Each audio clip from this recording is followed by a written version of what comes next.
What's up? Welcome back. This is Open Journal entry number 3.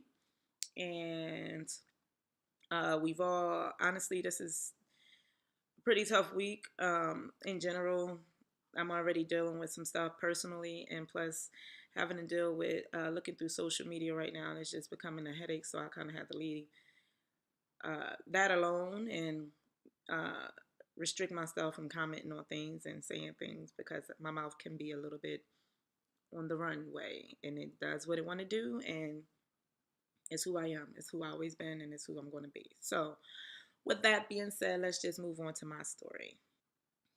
Like going back, okay, so we left off with me telling you guys about my naked wine incident when I was in the kitchen and getting rejected, so forth and so forth.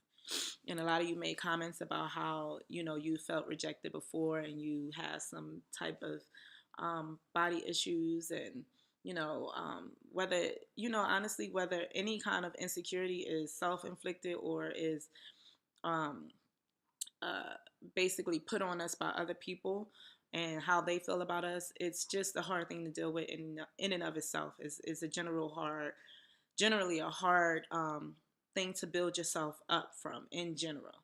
So when that happened, like I said, I started feeling like a ghost in my own home, a ghost to my husband, and feeling like I wasn't being admired, in my opinion, the way I deserved to be.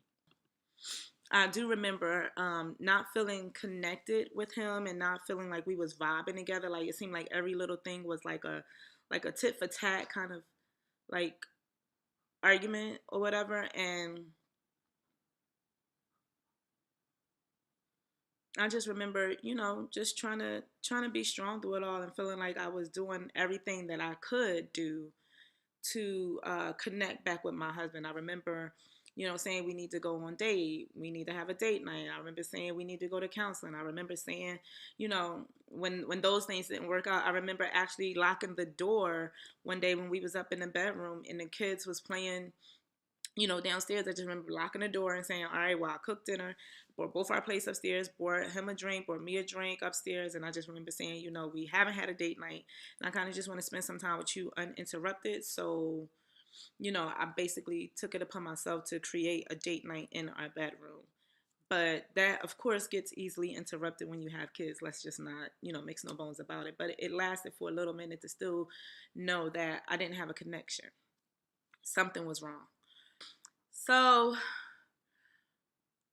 I don't know. It was that plus the fact that I remember some other instances where I just felt like that movie, like He's Just Not That Into You. Like I felt like that was the title of my life at that point in time. I felt like he's just not that into you, and I really honestly felt like he didn't care about me anymore. And it was just about the look of keeping the family together. It was about the look of him staying and providing, and it was just about the look. It wasn't about the intimacy anymore. It wasn't about wanting me. It wasn't about the marriage, the love, or anything like that. It was about how does it look to America? Because to find out, as time went on, what was really going on, it was all fake. It was all it was all a dream. I used to read no, but I'm for real. It was like all I don't know. It was like I was living an out of body experience. I was still able to be a good mom. I was still able to be a good friend. I was still volunteering at different places and still, being a regular human being and able to just keep my days going. Like, okay, well, I'm gonna keep it moving because I have a friend who says that, well, I wasn't that in tune. Anybody who doesn't know their husband's not cheating on them is just not in tune. And I just don't find that to be the case.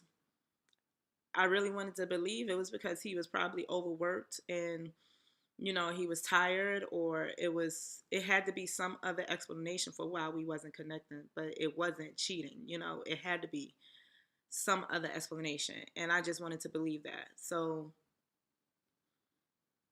You couldn't tell me he was cheating on me. I probably would have, yeah, I probably would have argued you down, stop being your friend. Even if you told me you seen him with somebody else, I'm like, you're lying. Ain't nothing greater than this. I had to, you know, really come to grips with myself and realize that this is not the way a marriage looks. This is not the way a marriage is supposed to be. This is not the way I'm supposed to be living my life. So, I just remember calling him up one day and saying, "Hey, if you got time while Ray is at, the little school, I would like to come, and go to lunch with you so we can discuss some issues." And he was all down for it. He was like, "Yeah, come on." So I remember we went to Frontera, and it was across the street from his job. We went to Frontera, and I remember, like, ordering food, ordering a drink, and just the conversation was a little like, I basically me telling him how I feel like a ghost in my own home. I feel like he's not attracted to me no more, blah blah blah blah blah, this and that. And I just remember spilling my guts, and I remember him looking at me going, "So are you asking me, or what? What do you want to know? Are you asking me, am I attracted to you anymore?" I said, "Yeah, I want to know. Are you still attracted to me? Do you still want me?" And my right hand of God, this fool looked me in my face and said, "No, no, I'm not." And I was like, I remember sitting here thinking, you know how you're really not ready for an answer, and you're not ready for a response, the response that you get from some people. And when you get it, you kind of like taken back by it, like, wait, I wasn't expecting that. So I wasn't expecting him to really say no, he wasn't. I guess I was expecting him to explain like why he's been feeling the way he's been feeling. And so I remember sitting there going, like, really just in a stunned shock, like at that point I literally felt like I couldn't breathe. And I just remember like looking over to the waitress and going, "Check, like, can you check please?" And so she brought over the check. At this point, I still got no explanation, no anything. And I felt played, because here's how it really played out. You had time to explain yourself then when you said no. You had time while we was waiting on the check to come. You had time when we walked to the car. You had time when we was in the car. You had time when I drove you to your job before dropping you off. You had time, like, really to explain what the heck did that mean. So you let me drive off after dropping you off with the feeling of my husband is just not attracted to me no more. He doesn't want me anymore.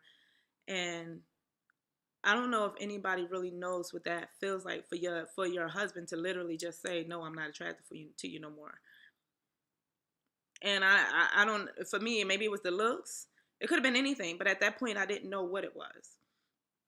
And I remember dropping him off, and then I drove off and went to the nearest parking lot, called my best friend on the phone, and I started wailing on the phone. I don't even think she could really understand what I was saying. I was crying so hard, like, literally, like, trying to figure out what can I do to get this, like, it was just that bad. It was that bad that I really felt like I was done with it, and I didn't want it no more. And I didn't want to fight no more. I didn't want to figure out how to make you love me no more. I didn't want to figure out how, like, to try to figure out how to make somebody love you is exhausting. I don't have time for that. So either you love me or you don't. Either you want me or you don't. If not, please just let me the hell go, because I couldn't take it no more. I remember thinking, I can't take this no more. I can't be what he wants me to be. I'm not this girl. I'm not this woman. I'm not this person. Whoever he's looking for or whatever he wants, I'm not her. And that's what I remember thinking in those moments. I remember finishing up with my best friend's phone conversation and calling my favorite aunt and crying to her on the phone and thinking, "Oh my God, like, what do I do? How do I fix this?" And I remember her telling me, "Don't you let him see he broke you. Don't you let him see that he broke you.